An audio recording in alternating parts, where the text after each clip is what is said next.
Right now, House Republicans are in the midst of a policy retreat after getting a pep talk from President Trump.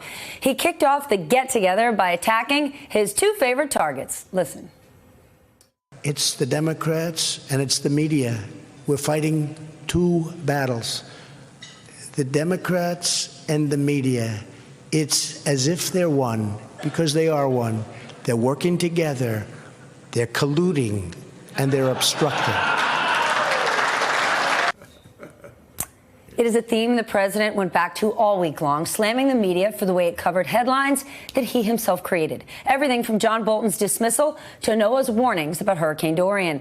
Eli Stokols is the White House reporter for the LA Times, and my friend Dylan Byers, NBC senior media reporter. Dylan, talk to me about this line of attack, about how the Democrats and the media are conspiring against the president. Is there something the media or the Democrats should be doing to push back? Well, look, first of all, what I would say is the Democrats are attacking the president, and reasonably so. As Julian Castro said in last night's debate, that's an election. That's politics. That's what the Democrats should be doing. I think the media has been doing more than its fair share of scrutiny on the president in this administration, and I think you could argue that much of that is commensurate with a lot of the sort of abnormal aspects of this presidency. What I would say, though, what I think about, and what I thought about particularly watching the split screen between last night's debate and President Trump's remarks in Baltimore, is this question of brand engagement. How are the institutions of the Democratic Party, the institution of the media, how is that doing with the American people right now? And my guess is if that you are someone who is sort of on the fence about politics, who maybe voted for Trump last cycle, is maybe a little more disenchanted now, and you look at the way that Democrats are conducting themselves on the debate stage, and you look at the way that at times the media can sort of beat the dead horse of some of the mistakes that this administration has made, I wouldn't fault people for being falling victim to Trump's argument that he is just a victim of the media and Democrats. I don't think that's true, but I understand how that has some sway with undecided voters who are just getting sick of this constant sort of, animosity and bickering that's going on both among the Democratic Party and the media. So I think that's something that both Democrats and the media need to pay attention to and need to think more strategically about as they go forward into the 2020 election. Okay, but Eli, wasn't this a perfect week to show how the president lives and dies by the media? It wasn't enough just to get rid of John Bolton. The president had to get rid of John Bolton and then completely control the narrative around it.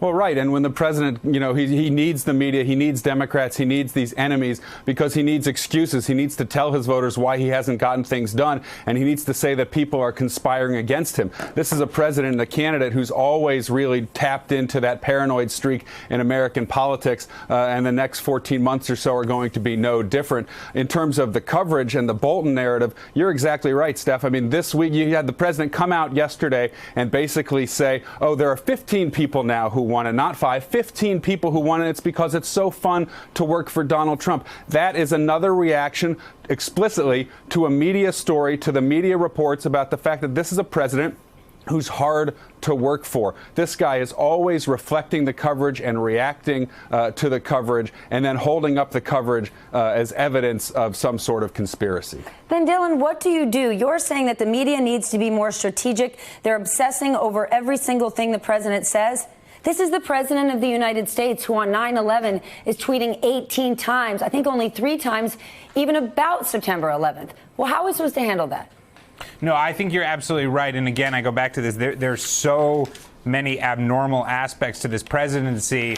And I think a lot of the coverage, again, is commensurate with that. What I would say is this president and this administration have been abnormal for multiple years now. And I think there is still this tendency in the media at times to sort of light our hair on fire over, every instance that sort of reinforces the narrative that we have about this president. And I'm not saying that that's even necessarily wrong or inaccurate or ill-placed. What I am saying is that the way that it's affecting the American people, look, we are, this better. You just launched a podcast about this. We are living in very divisive times. And I think there are a lot of people who are tuning out of the conversation and are therefore susceptible to the argument that the president is making. And I just think we need to think a little bit more carefully about how what we do as the media plays with Americans across the country. And now, Dylan, they have a podcast to tune into. You know, whenever you plug my work, you get to come on this show. Hey there, I'm Chris Hayes from MSNBC. Thanks for watching MSNBC on YouTube. If you want to keep up to date with the videos we're putting out, you can click subscribe just below me or click over on this list to see lots of other great videos.